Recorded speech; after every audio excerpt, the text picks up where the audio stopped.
You might remember us, the ones in the red shirts. We can't afford guns being the leading cause of death for children and teens in this country. Whether you're Republicans or Democrats, you can't look away. We're not going to shut up until we get the change we deserve. Thoughts and prayers are no longer enough. We need to take action now. You didn't get this far by saying you can't. You didn't get this far by just being mediocre. You moms demand action, and that's what we demand.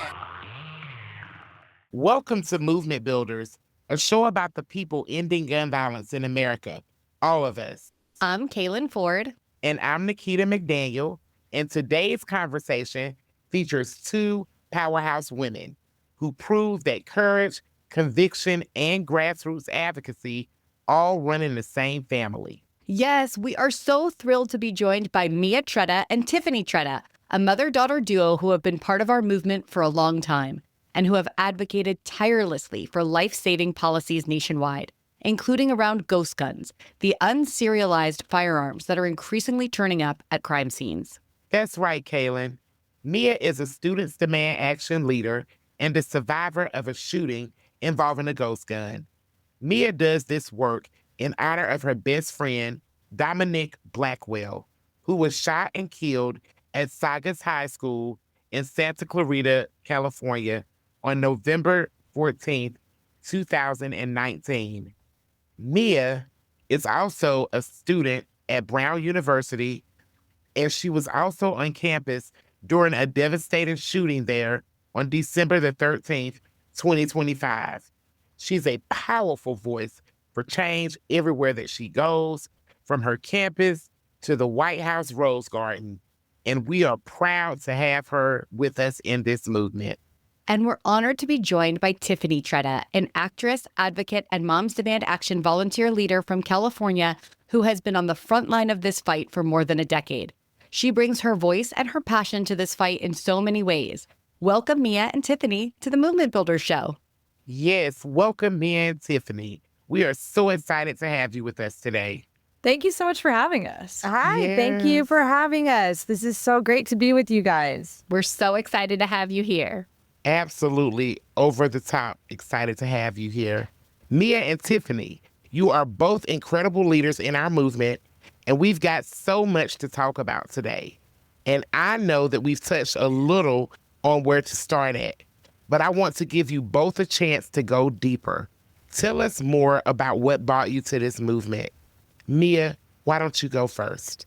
Yeah, so happy to be here again. Thank you for having us. I have been a part of the grassroots gun violence prevention movement, but specifically Students Demand Action, for about 6 years now. Wow. I was a freshman in high school when I went to school like it was any other day on November 14th.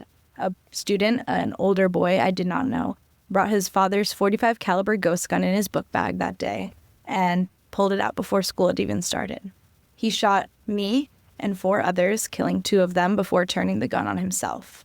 And I think no one can go through something like that without having some sort of drive for change. Yes. And for me, activism is what that looked like.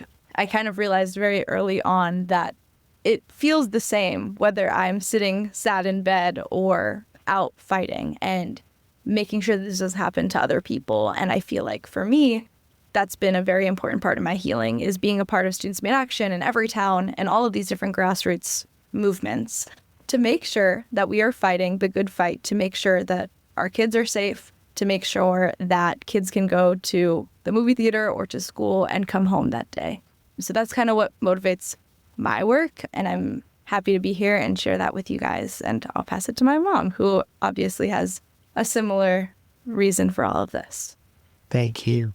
Thanks, Mia. And thank you guys for doing this, because this work that you guys are doing, bringing voices to the masses and telling these stories to the masses, going far beyond just our community, is so powerful and important.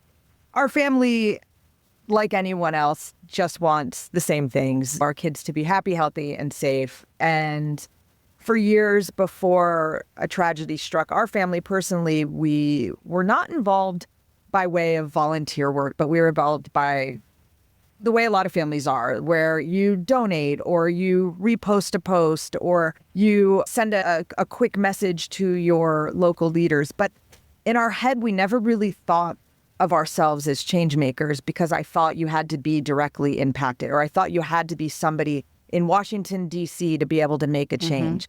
It was really kind of foreign to me that people just like us could go and meet with a local leader and have a positive impact. So we just were kind of people like on the sidelines. And on November 14th of 2019, that changed. Our family is an all hands on deck family like many others. We had a grandma living with us who dropped our daughter off at high school that day while my husband was dropping our son off at elementary school. I was going to a class on the other side of Los Angeles. So everybody was kind of busy helping out any way they can. And I remember my mom had dropped Mia off at school, and Mia and I like to volunteer around the holidays for a organization that helps housed people. And I remember seeing a notice online that they weren't going to do weekends. So I called her at school saying, hey, you want to cut school next week and come volunteer? Like that's how like good of a student this one was. It was like cut school to volunteer somewhere. Yes. Yes. And she was like, well, we have these tests, blah, blah, blah. I'll let you know after school. I'm like, all right, great. Have a good day. We hang up. Less than a minute later, I get a call from my mom, who was still turning out of the high school. If anyone knows those big giant high schools, it takes forever after drop off to even leave the area. Right. I know. And she said something happened at the school. Kids came running out screaming. And I was like, well, I just talked to Mia. It must be a fire drill. I'm sure everything's fine. Why don't you come home? And she's like, no, it's different. I was like, I just hung up with her. It's got to be a fire drill. I'm sure they're okay. I'll call her. And so I did. And I started calling Mia, and there was no answer. And I was like, clearly, they're in a fire drill. They're not going to be able to answer. And I kept calling, and she didn't answer. And as you can tell by us now, anyone that knows us, Mia and I are very close. And even prior to the shooting like this, where she would answer my phone call during anything, even a Spanish test. And so I'm still not quite worried as much as like, well, let me go check this out. And so I started driving toward the school, which was only a few minutes from our home. And as I was driving there, I started to notice cars going fast the other way, away from the school. And so, your heart starts racing a little bit, but never did I think this. I don't know what was going on in my mind, but it wasn't, someone came and shot up the school. Right. Naive as that may be with how often it has happened. And as I'm now racing a little bit quicker to the school, I get a text message from a number that I don't know. And it said, hi, Mom. I don't know if you've heard, but there's been a shooting. I love you. And tell Max, our then 5-year-old son, to chew with his mouth closed. A fight that Mia and Max have had since probably the day he was able to start chewing. And I write back because I still don't think shooting injured. I thought maybe a shooting in the neighborhood. I said, where are you? Are you all okay? Thinking they're hiding. I don't want to alert anyone by calling. And the next message came back, no, she has been shot. So I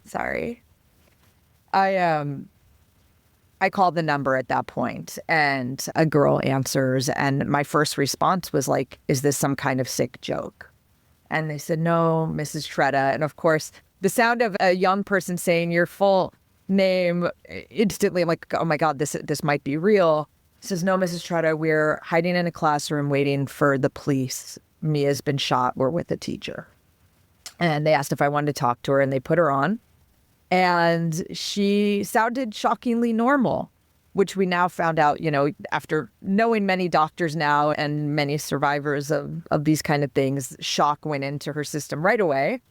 And she said, yeah, Mom, I'm here and we're just waiting. And I was able to get to the school very fast. Somehow in that time, I ended up calling my husband, who ended up getting there with me. And we were able to be there right as the police department brought her out on a stretcher. And I was able to go with her airlifted to a nearby hospital where she then underwent surgeries to remove a .45 caliber bullet that was lodged in her stomach. Yeah, no one prepares you for that, how to stay strong for your child while they're in crisis. You're used to putting on that mom face when they have a fever and it's really high and it's concerning, but you don't want to show worry for them because you don't want them to be scared. Nothing prepared me for the face that you have to put on for a child who is now shot at her school.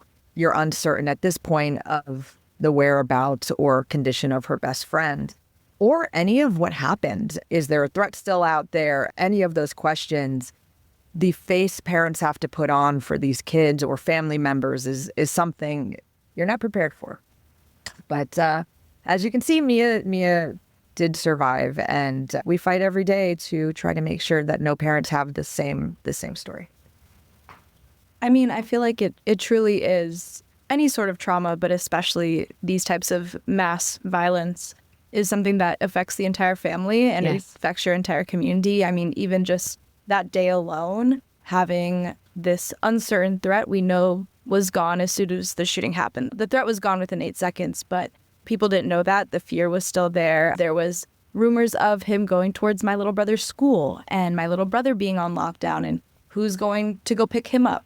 And while my parents were on the way to the hospital with me. So it's not just even in 1 hour from where it happened to me getting to the hospital. It impacts so many different people. There's so many different smaller timelines that exist. And two people could be standing right next to each other and experience a completely different shooting and experience the entire day differently. So it really does impact an entire community of this like kind of ripple effect of the trauma of not just like one person. It's really interesting that you say that, Mia, because I often think about the grandmother who lived with us, who dropped me off at school, who I had to call from an ambulance to tell her to go to her grandson's school and get him out of there. And I remember her voice on the phone saying, there's parents, there's everywhere, there's cops everywhere. And I said, go to the front, tell them his sister was shot. And I remember saying those words to a grandparent, but also then the realization myself, like, what the heck timeline am I in right now that this is a reality of something I'm speaking to somebody? It is interesting, like people don't quite realize not just even the immediate family, but the teachers, the staff, the community members. It really changes everyone. It does for sure. The trauma is very far reaching. I want to make sure that we're holding space for you all as you talk through your stories. Thank you for being so brave and sharing with us, both of you. I had a school shooting happen to my daughter while I was actually outside of the school taking a work call. So I was having to hold space for myself as well as you talked. Mia, you have spoken about your experience surviving gun violence on your high school campus and then experiencing it again on your college campus. And we know that many young leaders in our movement have had to endure gun violence multiple times in their lives. It's unacceptable. Because of it's very unacceptable. Absolutely. And it's because of lawmakers' inaction. Tell us about what that's like.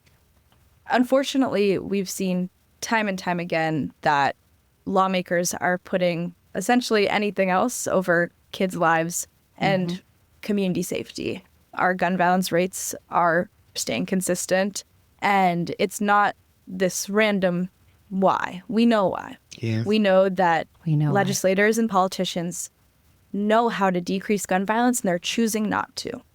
We saw gun violence decrease under administrations like the Biden administration, where we had a gun sense champion who cared, and who would see things like Uvalde and Buffalo and say, this is unacceptable. We have to make change. Because at the end of the day, the people that we're electing, all of our elected officials, are there to serve us. And are they properly serving us if we're dying in our schools, if we don't feel safe to walk through a park? No. They're not doing their job at all if people can't do normal activities. We should have the freedom to go out in public. We should have the freedom to walk down the street or take the bus without living in fear.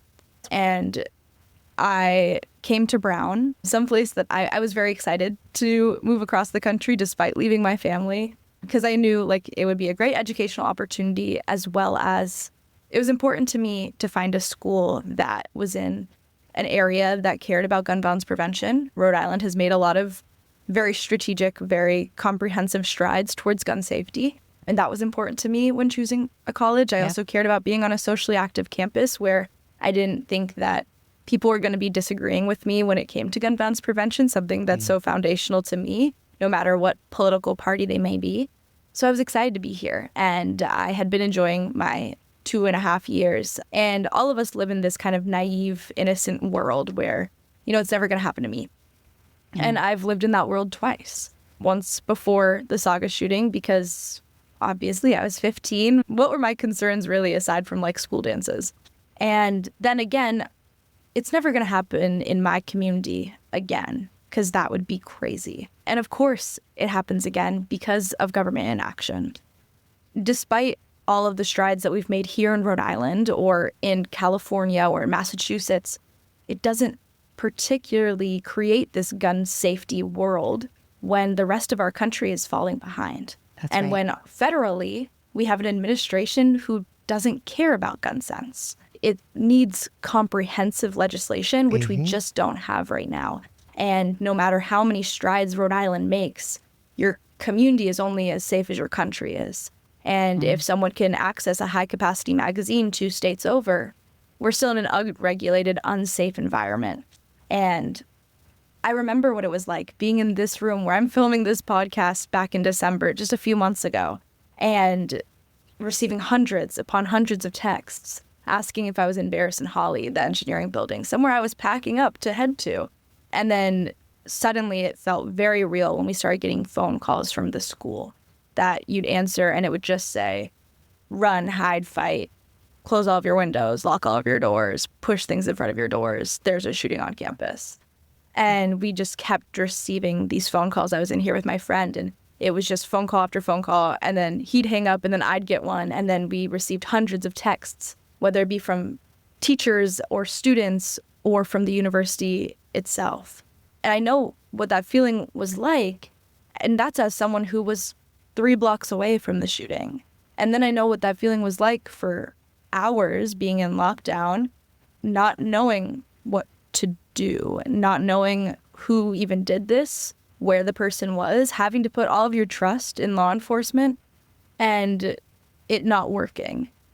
I feel like all of us, no matter what political party you might identify with, know that students, know that kids should not die because of gun violence. Absolutely not. Exactly. No one is here saying, I want more kids to die, at least not that I've heard. And gun violence is the leading cause of death for young people. It beats car accidents, it beats cancer. But our society doesn't view gun violence that way. In a good way, there are so many ads when it comes to childhood cancer on TV. Everyone knows about how terrible childhood cancer is. They've ingrained in us since birth, basically, that you need to wear a seatbelt when you drive in a car because they're dangerous. And car accidents are so likely to happen.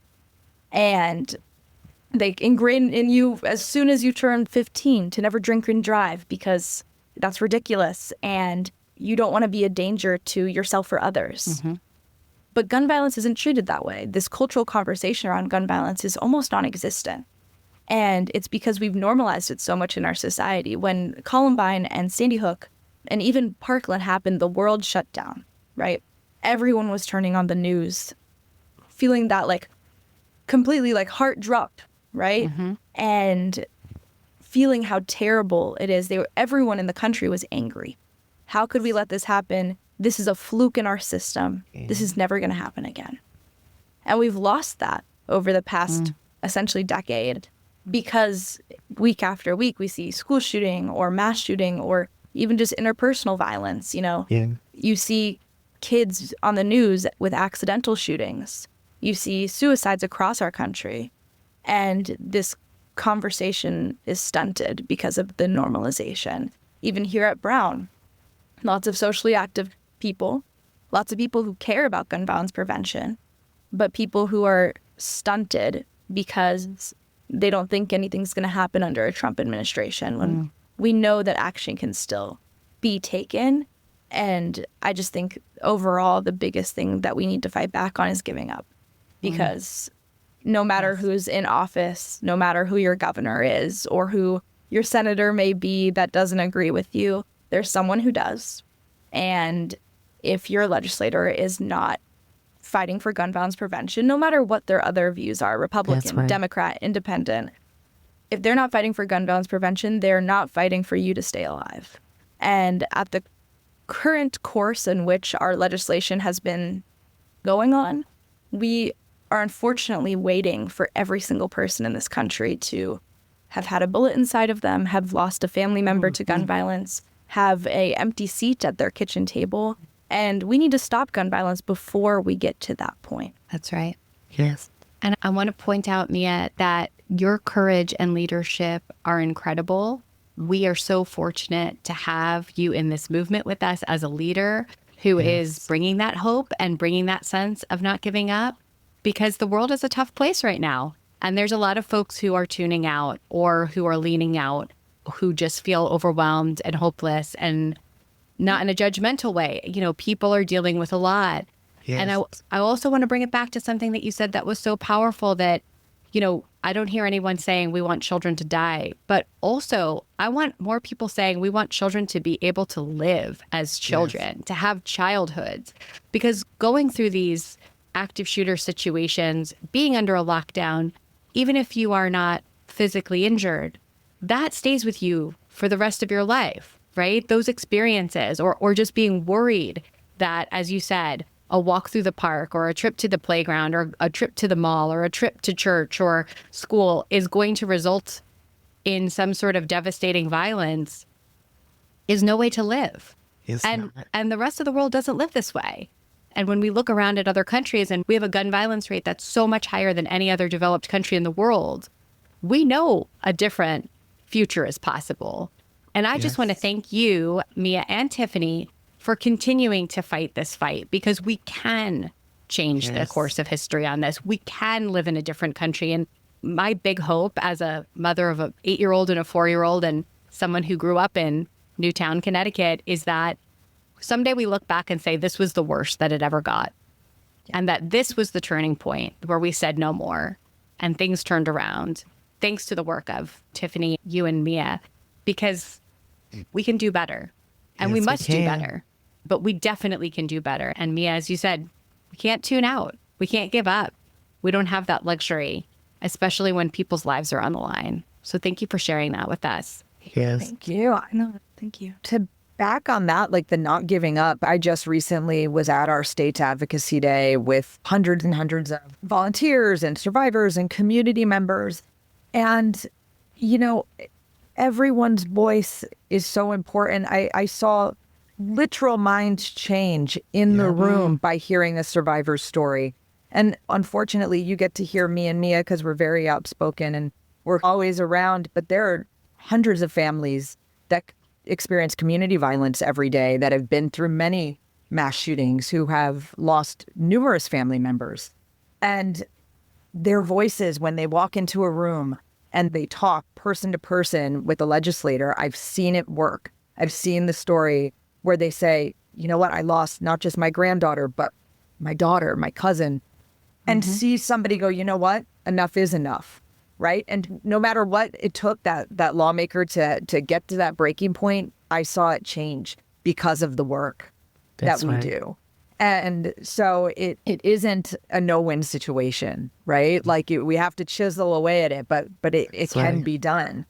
But like Mia was saying, like the polarization of stuff is so difficult. When she was in the hospital and people would come, and certainly not friends of ours, but, you know, if you have a child that had a disease or an automobile accident, all absolutely unfortunate, but people just say, I'm sorry.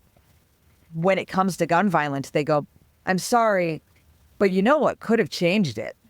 and it should just be, I'm sorry, because this happened, and what do we do to fix it? Not these sort of political strongholds on what they think could have been done. It's like, oh, well, we should have had more armed guards, or we should have had this. It's like, well, no, we shouldn't have had a gun in the first place. We shouldn't have had a gun in the first place.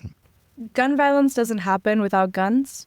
And while we are never going to ban guns, there's never going to be a magnet that comes over all of the United States to pick up every assault weapon. It starts at the manufacturing, it starts at the industry, and it starts at the distribution. And then once all of that happens, it starts in the gun owner's home.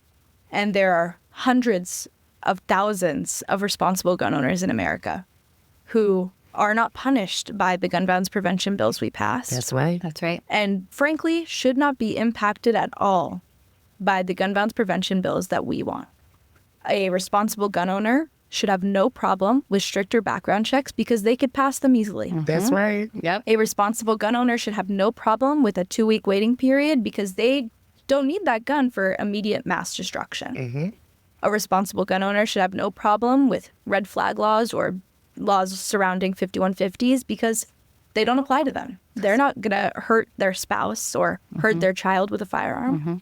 And responsible gun owners see safe storage as an obvious. That's right. They see their firearm as their own possession that they use for whatever they see fit, whether that be home protection or, hunting, whatever, and not as something that is a play toy for their child, not something that anyone but them should have access to. Right. And that starts with safe storage. Whether you're 5 years old, 10 years old, 15 years old, a lot of people have this idea that's like, oh, my child doesn't know that I have my pistol in my bedside drawer. They do. They always know. And a firearm in the house that's not locked up the proper way, which is ammunition separate from the firearm itself, is a dangerous home. And we're not here to say you can't have guns in the home. A house with a pool is less safe than a house without a pool. But we don't say fill in your pool. We say put a fence around the pool. That's right. And we don't say don't drive cars, walk everywhere. We say put a seatbelt on and make sure that you pass a test before you start driving to get your driver's license. That's right. And we make sure that you're at least 16 years old to even start that process. And, I personally failed my test 2 times because I would have been a danger on the road. Okay? They Mom made is sure nodding. that I didn't. Yeah, it's true. Love that you're saying this. Yeah. It's true. And because I Yes. would have been a danger on the road. I didn't deserve my license yet. And they made sure that I didn't have my license to drive until I knew how to turn signal, until I Yes. knew how It's to common maneuver sense. on the roads. So why are we giving people a weapon that is built to kill? Why are we giving a firearm less testing, less restrictions than a car? That makes no sense. And none of these things impact responsible gun owners. And most people who own firearms are responsible. Yes. We just all need to get on the same program. That's right. Louder for the people in the back, Mia. Though you said it perfectly. You said it absolutely perfectly. And you're right. We have a lot of responsible gun owners in our movement who want to see these kinds of common sense policies pass and who have advocated for them to pass at the state level, whether that's in Virginia or California or Rhode Island, right? And we have so much more common ground than the current politically polarized climate wants us to believe we do. And we hear the kind of extremist voices real loud, but the reality is the vast majority of us agree more than we disagree on what will keep our families, our loved ones, our communities safe. Yes. Mia, you are doing this work that is absolutely incredible and that is absolutely impactful. And you're doing it as a survivor of gun violence. And you're also doing it in honor of your best friend, Dominic. In whatever way feels comfortable for you, would you like to share a memory of Dominic with us or tell us a little bit about what kind of person he was? Dominic was the best. And I think everyone who had the privilege of knowing him agreed. He's perfectly described by just the most kind of hilarious, obnoxious, light person. He filled every room that he walked into and made every single person feel comfortable. And that's just like who he was as a person. It was never fake or put on or anything like that. I was a very anxious, new to the school 8th grader. And when I walked into the math classroom, he had his feet on the desk for the first day. And he was wearing a bright yellow SpongeBob shirt and instantly made me feel welcome despite not knowing anyone and not even knowing where this building was. It took me like 10 minutes to find it. And from then on, we became such good friends, whether that be him making a mockery of me when I said no to a boy who was asking me out, or, telling my mom that he was my boyfriend when I was mortified at the idea, and just whether it was him being late to every single class just so he could walk me to mine, or trying on my tennis uniform. We always had just the best time, and just such a loyal friend that I think anyone would attest to. They had a 4-minute handshake. Yes, our Oh, secret wow. handshake we'd do every day. And just, I think our relationship was obnoxious and silly and fun, how any 14 and 15-year-old should be acting. Yes. And yeah, unfortunately, gun violence stole that from everyone. I want to hold space for Dominic Blackwell. Dominic. Thank you for sharing him with us. Tell you an incredible story of Mia and Dominic. Mia was a very anxious new 8th grader and was crying on the way into her first day, right? It was a giant school, 2,000 kids, very scary, very new. Yes. Daunting. Yes. And I just kept saying, I was crying too, because I'm like, maybe this is the wrong thing. Like, maybe she needs a smaller school somewhere. And my husband's like, she's fine. It'll be fine. And on the first day, walking her out was this infectiously crazy, bright colored wearing, very, very short boy. But his small stature didn't matter. Like, he was larger than life. And I was like, she's going to be okay. I talk about earlier not knowing what to do or how to hold a strong face for your child when they're injured by something as horrific as gun violence, but nothing prepared me to have to tell her that Dominic was killed. It will forever be the hardest thing I've ever had to do or experience, telling her that he was stolen. That was it. He was stolen from us, and it was a preventable way. It did not have to happen. And so I think when Mia and we asked her, I think very early on, like, we will do anything you want. Like, how do you want to manage this new reality of ours? And she's like, I want to fight. Like, we have to fight for Dominic. And so that's what we did. And we love the Blackwell family, and we speak to them often, and pretty much they champion every single thing she does. And anytime there's a little minor win, we call them immediately. And I feel like that's it. That's what will keep you going, is keeps pushing you for the families that maybe don't have the strength to, or shouldn't have to.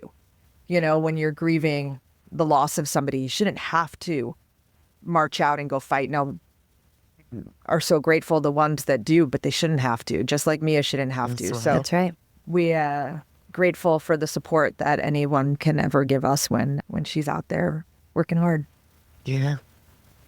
And Tiffany, I want to stay with that for a moment. There are many mothers who come to this movement because they're worried about their children's safety in school.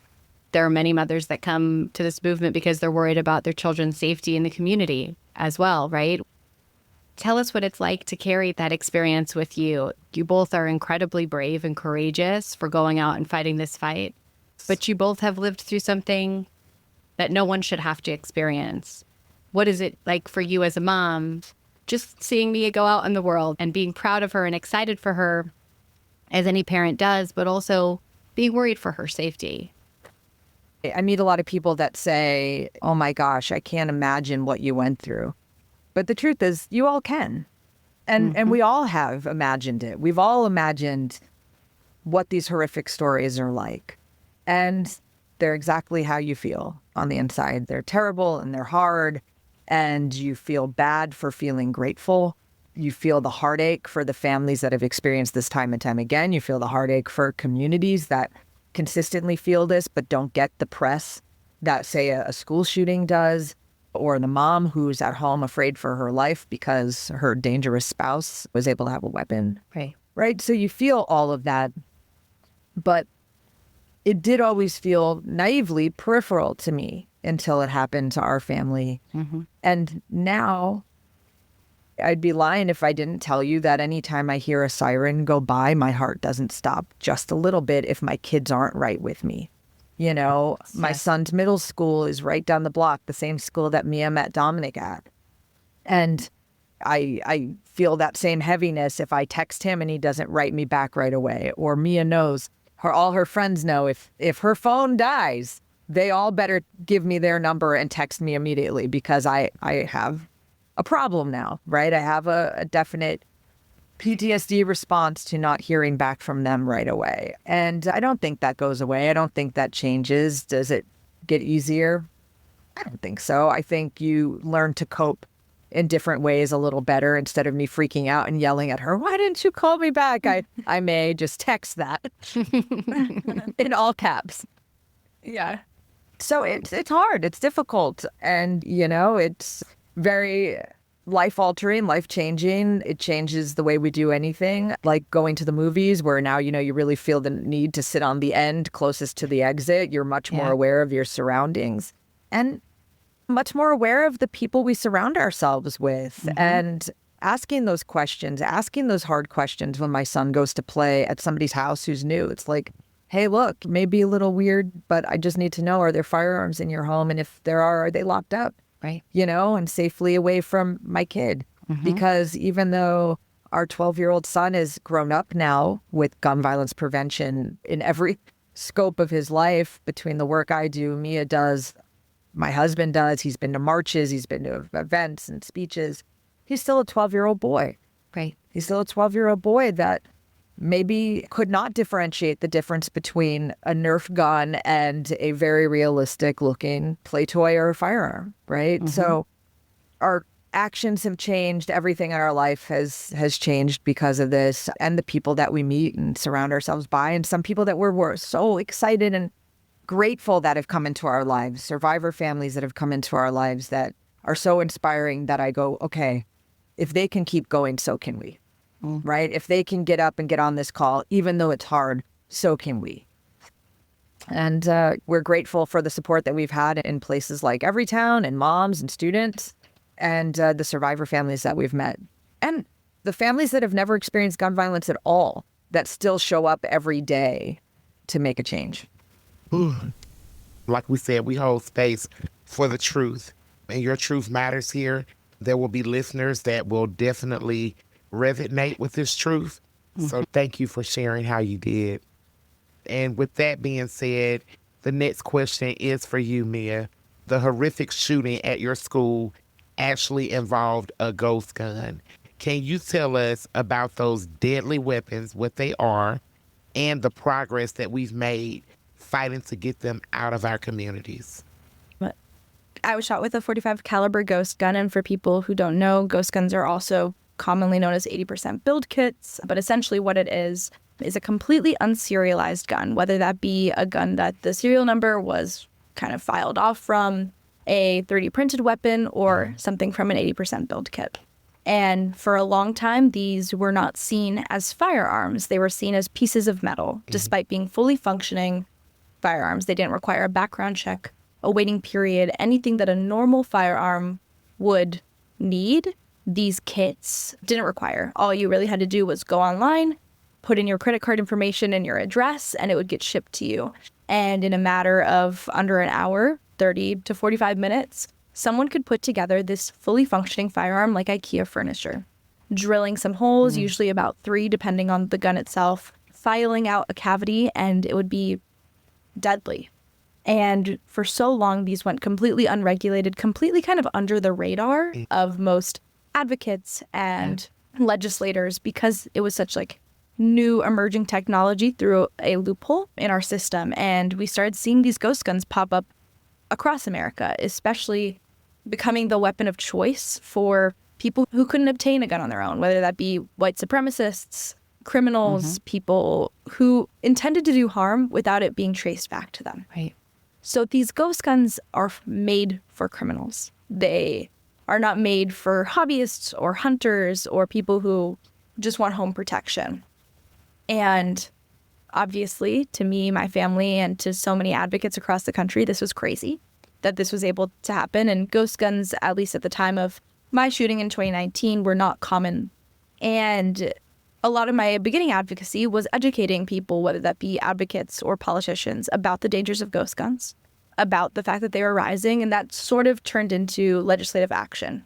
We started in different cities, from San Jose, California, Los Angeles, Nevada, and we started getting bigger and bigger. We went to states. We had a ghost gun proliferation bill passed in California and Massachusetts and New York. And it just started spreading all across the country, this massive change in industry accountability. And that kind of led up to the 2022 ordinance that President Biden did, where not only did he introduce Steve Dettelbeck as the nominee for the ATF director, which he eventually got appointed to be, but then he also essentially said ghost guns are illegal. And if you are selling firearms, whether they be 80% done or 100% done, they are firearms. That's what they were intended to be. Their intended purpose was a firearm. That's what we need to treat them as. And if you're going to sell them, they must be serialized. They must have a background check. They must go through every single other step that needs to be done if you're obtaining a regular gun. And with these massive changes, we saw ghost gun dealers shut down from across the country. Then we saw the largest ghost gun dealer, we drove them out of business, completely off the market. And these huge steps to progress, right? Unfortunately, you can't talk about the steps to progress without what needs to come next. And while we did so much great work around 80% build kits, and we've seen them show up less and less in our streets because of the lack of access to them, technology emerges faster than our policies. And without keeping up with what's new and without enacting policies before we have a problem, we're going to see them start showing up in our streets. And we've seen that with 3D printed weapons, specifically things like Glock switches, which it's about the size of a pencil sharpener. And you put them in a regular gun. They're 3D printed. You could print almost 100 of them in a few minutes. You put them in the back of a gun, and it turns a firearm from something regular that is legal to an illegal machine gun. And these conversion devices and 3D printed weapons at large are showing up more and more, and we need to get in front of that technology. We already saw in Florida, a student brought a Glock switch into a party, open fired. We've seen them show up on our streets. We've seen them show up in interpersonal violence. And we need to make sure that our regulations are matching that. We have started passing bills across the country. I know New York just had one that's being voted on, and we need to make sure that that excitement around passing bills for 3D printed weapons keeps up, because they are the new emerging threat, and we don't want it to become the same epidemic that the 80% build kits did. Wow. Thank you for that education that you gave us. And I remember that you were actually with President Biden that day in 2022 as he announced new federal regulations on ghost guns. What was it like to share your story in the Rose Garden that day? I mean, I was not only happy to be in the Rose Garden, that's a crazy once-in-a-lifetime experience, but more than anything, I was happy to see that we had someone in our corner with President Biden. And we had a legislator, a politician who cared about my story, who cared about Dominic, who cared about the people across the country who experience gun violence on a day-to-day basis. And he made it known that this was not okay, and that part of him being elected into office was ensuring that his people were safe. And because they aren't, he has to take change. And I felt that with him. I felt the connection to the movement that I wanted to see. And being on that stage was a privilege to share Dominic's story, to share my own story, and to also educate the public about the dangers of ghost guns and how real they are, and how thankful I was to have a president who was willing to be a champion of gun violence prevention and who was capable of leading that charge when it came to ghost guns.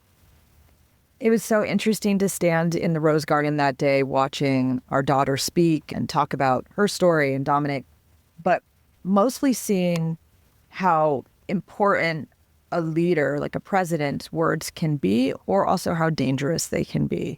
Because I saw a shift in the audience there, which was mostly politicians and some survivors. And a lot of them didn't know what a ghost gun was, right? They were being educated the same way Mia was just telling all of us and our listeners right now. And they go, oh my gosh, but hearing a leader say, this is dangerous, we need to stop this, all of them took note. And I remember it not being lost on me that he could have went the other way going, well, it's not a big deal. And people would have bought that too. So it's like what our leaders say means something. And that's why it's so hard right now in the space that we're in, because we're getting fed some kind of dangerous things. And that's why all of our voices need to speak up louder and need to be in these rooms more now than ever. We need our voices in those rooms now more than ever. That's so clear. And we always say that California leads the nation in passing strong, often first of their kind gun safety laws. And that's really thanks to the incredible voices of volunteers like you and all of the amazing California moms and students in the state. I know you just had your California Advocacy Day, Tiffany. Tell us a little bit about what your chapter is working on and what you're excited about. California is always leading the way. Moms volunteers lead the way, because I see successes in every state. Every time I log online and I'm like, what the heck? North Carolina's doing this. Like, what the heck? Massachusetts is doing this. This is so cool.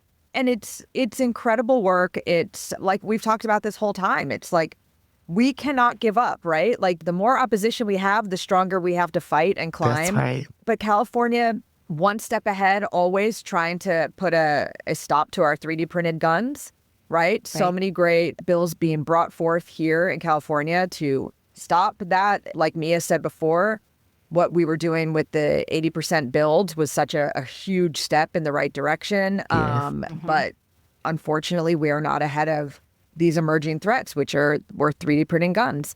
So getting ahead of that, keeping our safe storage to the forefront always, and owner responsibility and accountability. So making sure that if you have a firearm in your home and it's not safely secured, just so you know, there may be a point in time where you might be held accountable if a child comes in and takes that because you weren't responsible. Just keeping on top of all of those things. We're doing a lot of community support with our local chapter. We like to pair up with organizations that really center around youth, mental health, and support for them. So we're gearing up to do our Wear Orange Day, where we support a local farm that does equine therapy for anybody who's in crisis or just wants the support and loves to be around amazing horses. And so our chapter brings the whole community out and we go and we clean up the farm, right? It's not the work that everybody wants to do, but it's necessary work that really helps this organization keep ahead of all of the things that they need done there when they're also on limited support, especially in a time when the government isn't always granting financial support to places that need it. So that's our big one this year. We always get tons of families that come out to it. And like Mia was saying, we never find anybody that says, oh man, we love gun violence in schools, or oh man, we love community gun violence. It's always the opposite. It's just bringing them together and getting them to a place where they can go, oh, I can make a difference. Oh, I don't have to be a legal expert to make change, or I don't have to dedicate 50 hours a week to volunteer work in order to make and see a change. And so it's just kind of reminding people that anywhere they are, they can make a difference. Anywhere they are, even if it's just reposting somebody's post or sharing our story, mine and Mia's story, sharing that with a friend, maybe that'll be the thing that gets them activated, right? So it's just kind of letting our community members know that any bit of time, any bit of financial, any bit of time, any bit of them that they have, will accept it, and it works. And it worked. I love that. We see that elections have consequences.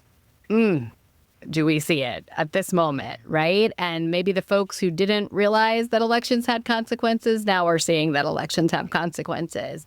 And if we want to keep making progress on this issue and keep saving lives, we need gun sense champions at every level of government, local, state, federal, from the dog catcher to the White House, as Angela always says, right? Our goal for 2026 is to have 1 million voter contacts from our movement, which is huge, but we can do it, I think, if everyone in our work is ready to do it. So Mia, how are you getting ready? And what are your plans for this election season? We know, and as I've said, that our legislators work for us. And if they're not keeping us safe, it's our time to vote them out. That's right. And my goal for this election is not only to make sure that people are voting and exercising their right to vote, but that they're doing it in a responsible way. For me, the most important thing is gun violence prevention and someone being a gun sense leader, not just someone who is going to vote yes on a bill, but someone who's going to go out there and say, this is wrong, this is how we're going to change it. Someone who's going to be proposing bills, and someone who's going to make gun violence prevention a core part of not only their person, but of their policy. And I want to encourage as many people as I can to do that as well. Because for me, I can't care about anything else, my taxes or my egg prices, if I got shot and killed in school.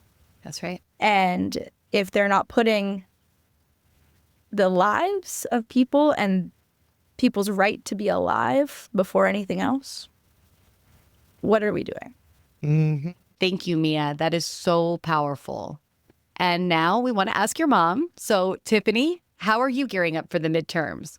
We know there's a lot of folks out there who are ready to take action, who are ready for change, who are ready to vote in something different than what we're seeing right now, which is just chaos and cruelty.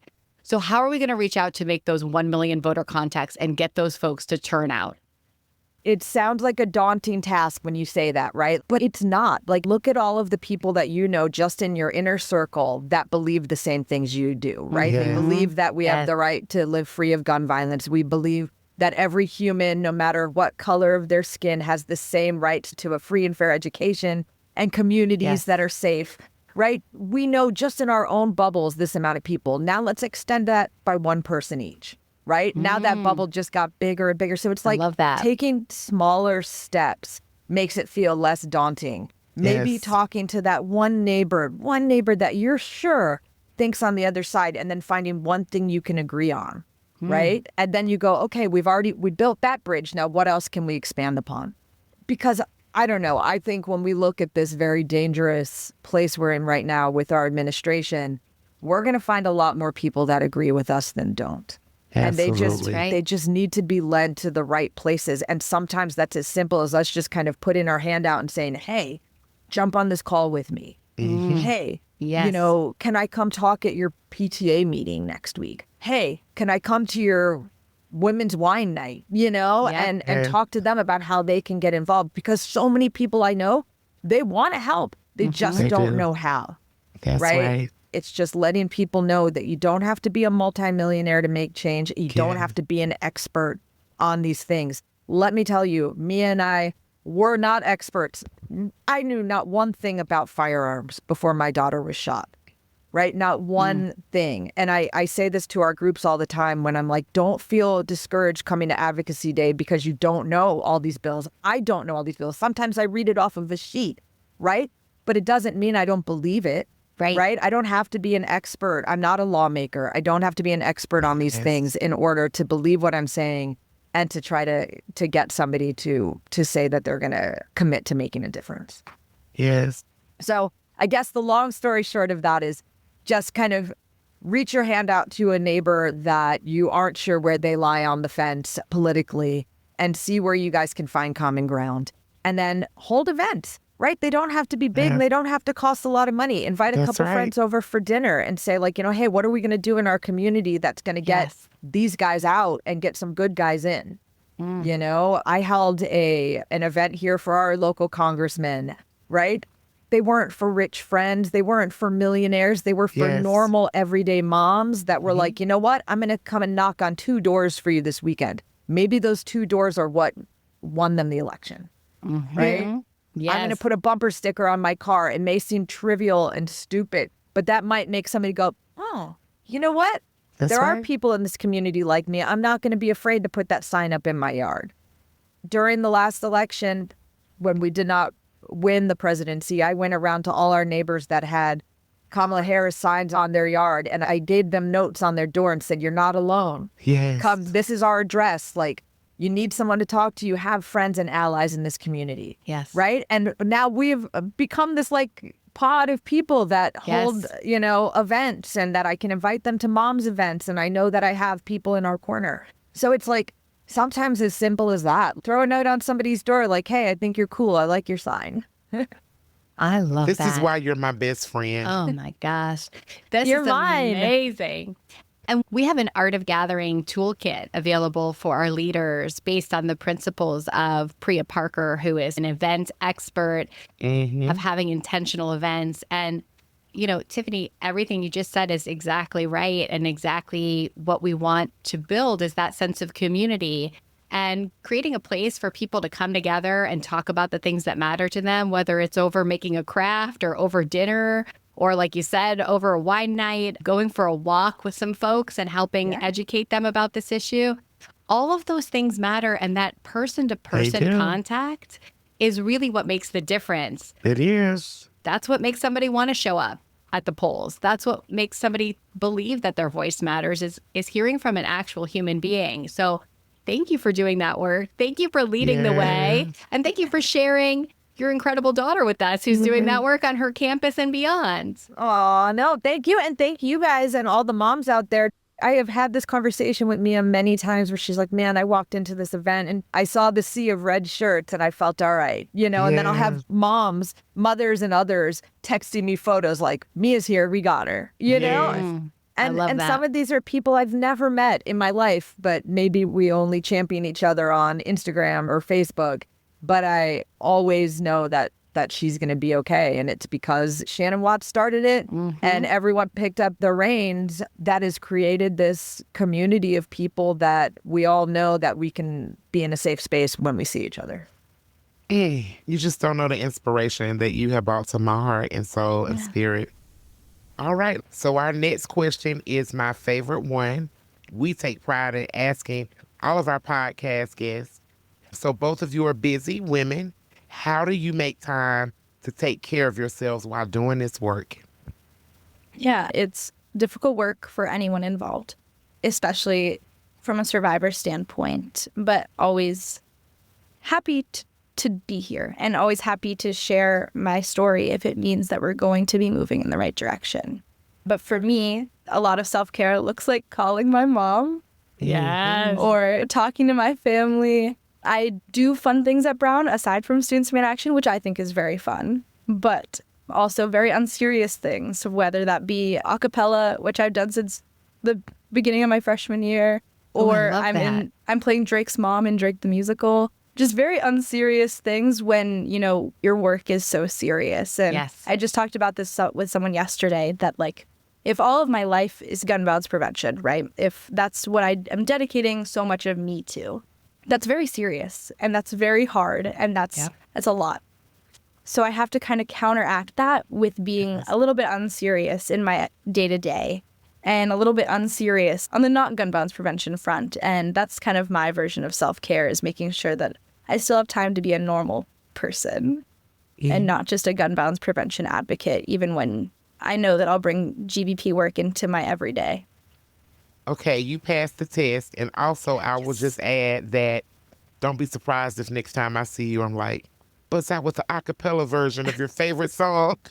Wait, yes, that'd be perfect. I love that. We had a podcast guest on, Barbara Steves-Moore, Tennessee chapter leader for Moms, who said she tries to make time for a little bit of magic. So it sounds like, Mia, that's what you're doing too. Make time for some joy and silliness.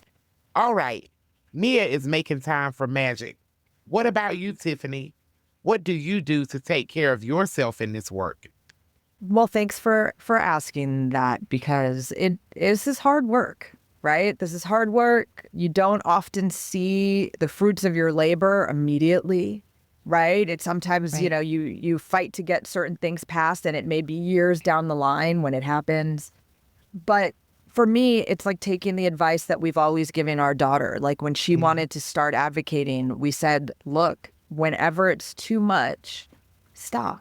And that doesn't matter if you're about to walk on the stage of the White House Rose Garden. If you don't feel at that moment okay, walk away, right? No one will ever fault you for taking care of yourself first, because if you don't take care of yourself, you can't help or take care of anybody else. That's right. And so we've really tried to live that same way. And it's not often, but I have had to say, you know what, I'm sorry, but I can't join this podcast right now. Or I'm sorry, I can't be in Sacramento to help at Advocacy Day, or whatever the case may be.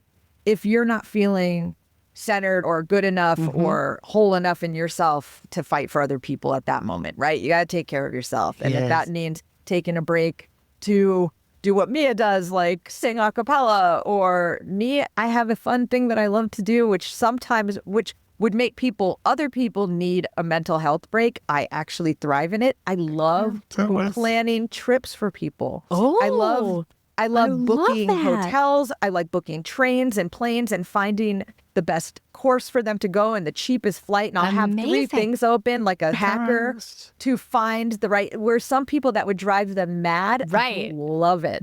I love it. Incredible. Like, you must be the favorite family member. Like 100%. Yes. No one in my family has ever booked a trip in 20 years, because I'm like, no, let me do it. And so much that like I thrive in it so much that even when nobody was traveling during COVID, I found my purpose in finding people vaccines. And that became my new hobby. Yes. I was like, I'm going to find, and so I'd be on there going, okay, Shakopee, Minnesota, you need to take a bus. It's going to leave in an hour. But if you get to this CVS, I've got an appointment for you at 5 p.m. Tiffany, that is incredible. Such a nurturer. You are such a nurturer, and that is awesome. That is a skill set. Yes, it is. And it's a gift to give someone to plan their travel. It's a gift. That's incredible. I love it. What a gift so to if give any folks. of you, I really mean it, ever want to go somewhere, whether it be for pleasure, business, or just, you know what, I need to get away, let me do it. Oh my gosh. I love it. Sometimes I'll even just look as in something to do 3 years from now, because I do find that important for people. And maybe it's not a trip, maybe it's a staycation, or maybe it's a plan to go to an event that's happening a little far in the future. To have certain fun things to look forward to, I think is very, very helpful. And they don't have to be big excursions. They could be, I'm planned to go downtown to have lunch on Alvera Street, right? I love that. And I'm going to do that in 3 months, right? Little things to look forward to, I think, are very important for me personally for self-care.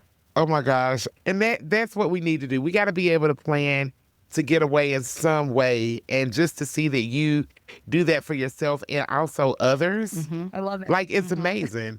It certifies even more why you're my best friend. No, thank you. I just love seeing joy. I love seeing joy, even if it's not us. And I think, I don't know, important lesson for people in life, I guess. It's just hard to do sometimes. It's just to finding joy in other people's joy, right? Yeah. We also have Mother's Day and Bereaved Mother's Day coming up. And Mia, is there any message that you want to send to moms out there, to your own mom, who's pretty awesome, I'm just going to say, but also to the other moms out there in our movement, especially at a time when people can feel like they need a little inspiration or hope? I saw a post once that was like, you hear the word mom in a grocery store and you immediately look if you're a mom. And I felt very seen with that, because I know that would be my mom. If she heard someone screaming mom from across, she would instantly go.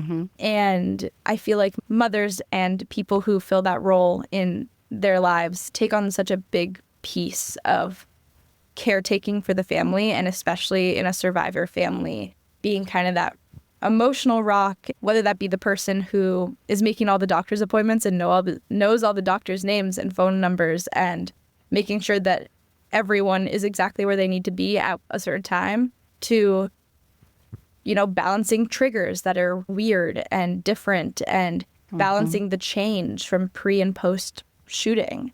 And I think moms take on a big piece of that role, and it often goes unnoticed of how essential that they are to children's healing. I think in the same way that we get so much from our parents in way of like personality and likes and hobbies and interests, we also get a big portion of our emotional stability from them and our ability to heal and cope.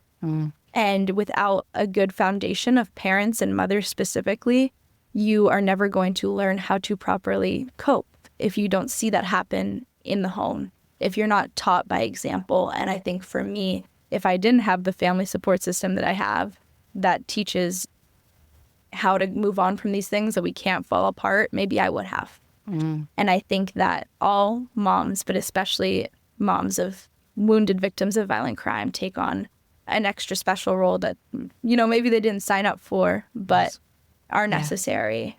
And I'll never understand what it's like to be a parent to someone who passed away, whether it be from gun violence or anything else. And I can never understand the pain that is associated with that. And my heart goes out to everyone. I've met so many moms in this movement who have kind of, adopted me as their love mom. you, Mia. Yes. I just said the other day that like the moms of Rhode Island are my Rhode Island moms, right? And I think, Moms Demand Action kind of serves for that for students, Even if we're from a different part of the country, you walk in and you see the Moms Demand Action shirt and you know that you could go up and be like, oh, I don't know where I'm supposed to go. And they'll find you a place. Or if you're like, I'm so hot, I'm dying. They're like, oh, here's water. They're the moms to everyone all of the time. That's right. Nurturing. That's right. And this like kind of collective nurturing that happens when you have a group of people who care. And that's what Moms Demand Action is. The first time I traveled by myself, I would have been like 17 years old. And I knew no one at this kind of boring conference I was at. And I was very scared. And suddenly I saw a bunch of people, this kind of sea of red shirts. And I was like, oh, I'm fine. And instantly I went up and they were like, oh, Mia, we saw you on this call the other day. And they immediately adopted me as their own. And I think that the moms of Moms Demand Action don't go unnoticed by students. I had one of the other leaders in my students group be like, oh, you're not going to testify? Maybe I shouldn't go. Are the moms going? And when I said yes, they're like, okay, I'll go. So I think that just this general sense of connection that you get from mothers, whether that be your own or someone else's, that's right, is different and is unmatched. And I think just moms hold such a special place in everyone's lives, whether you be a victim of a violent crime or not. And this role that any mom this hat that they put on when something bad happens is different than anyone else, and no one else can really fill that role. I read a great quote that was like, when I say motherhood radicalized me, I mean that in every child I see my own. And I thought that was so powerful. Yes. Tiffany absolutely seemed like someone who lives that, who really lives that, and who takes care of other people's children and gives them the love and support and encouragement just as you give to Mia and to Max. And I think that's like the power of moms, right? Like we all know we don't have to be perfect to be the best that we can be. I'm certainly not. There are many things that happened after Mia was shot that I go back and go, why did we do it that way? Or why did we take the advice of that person and not that person? Right? We're only doing the absolute best we can. And so my advice as any type of expert, quote unquote, is just, be gracious with yourself. You're learning just like all of us are. None of us were handed the handbook to parenthood. And even if we were, it looks different for every child. It looks different for every community and every family.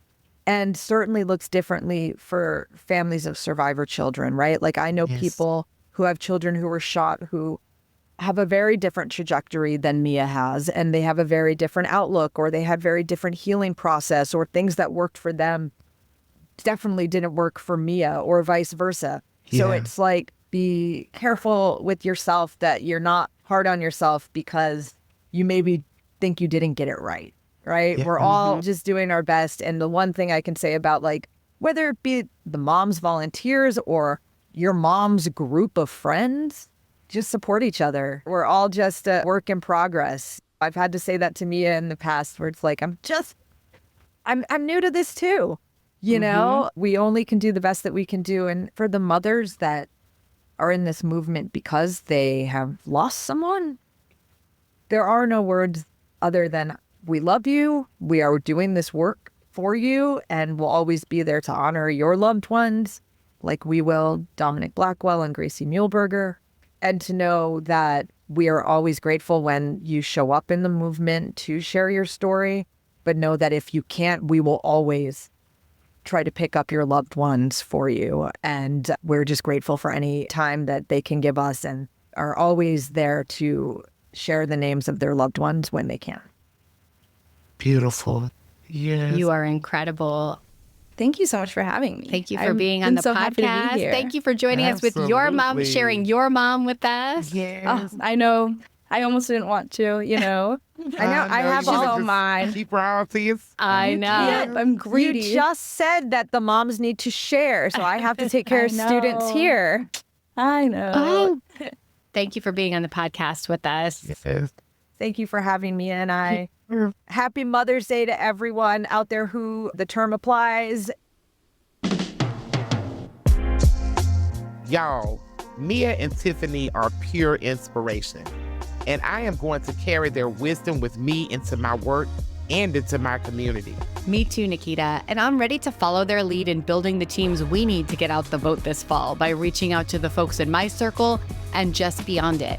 Because we know there's so much at stake, and we need everyone to show up for these midterms, including young voters. Yes, tell them your mama sent you. And happy Mother's Day to all of the mothers and mother figures out there. Keep reaching out to us at movementbuilders@everytown.org. Again, it's movementbuilders@everytown.org. And please keep sharing this podcast with the folks in your life, including maybe send it to your mom. Thanks for listening to Movement Builders. I'm Kaylin. And I'm Nikita. Thanks for all that you do to save lives. It's working.